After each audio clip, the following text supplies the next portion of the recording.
Welcome to Crypto Daily. My name is Dustin Knaus, and be sure to follow our show wherever you listen to podcasts. And please leave a review on Apple Podcasts. The United States Secret Service has begun to crack down on illicit digital currency transactions. The Assistant Director of Investigations, David Smith, was quoted saying, "When you follow a digital currency wallet, it's not different than an email address that has some correlating identifiers. And once a person and another person make a transaction, and that gets into the blockchain, we have the ability to follow that wallet address and trace it through the blockchain." As I've said before, cryptocurrency is far from anonymous. Everything you do with it is able to be tracked and provides far more transparency than traditional currency. The Secret Service has seized more than $102 million in cryptocurrency from criminals in connection with fraud-related investigations. In other news, this week, Fidelity Investment has announced that they are going to be offering 2 new exchange-traded funds. The first product is the Fidelity Crypto Industry and Digital Payments ETF.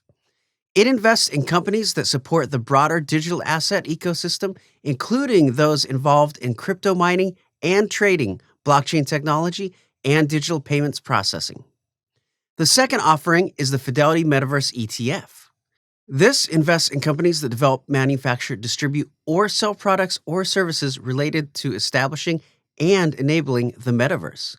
It includes firms focusing on computing hardware and components, digital infrastructure, design and engineering software, gaming technology and software, web development and content services, and smartphone and wearable technology. It's important to note that these ETFs don't give you direct exposure to crypto, just the companies behind crypto.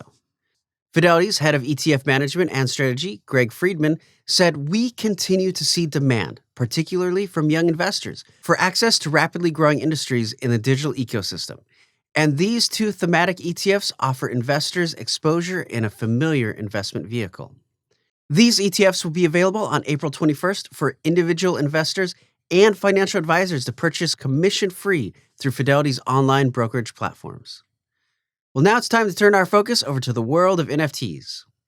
Metaverse platform The Sandbox is looking to raise $400 million based on a $4 billion evaluation. Sandbox is owned by Animoca Brands and did a raise in November of $93 million.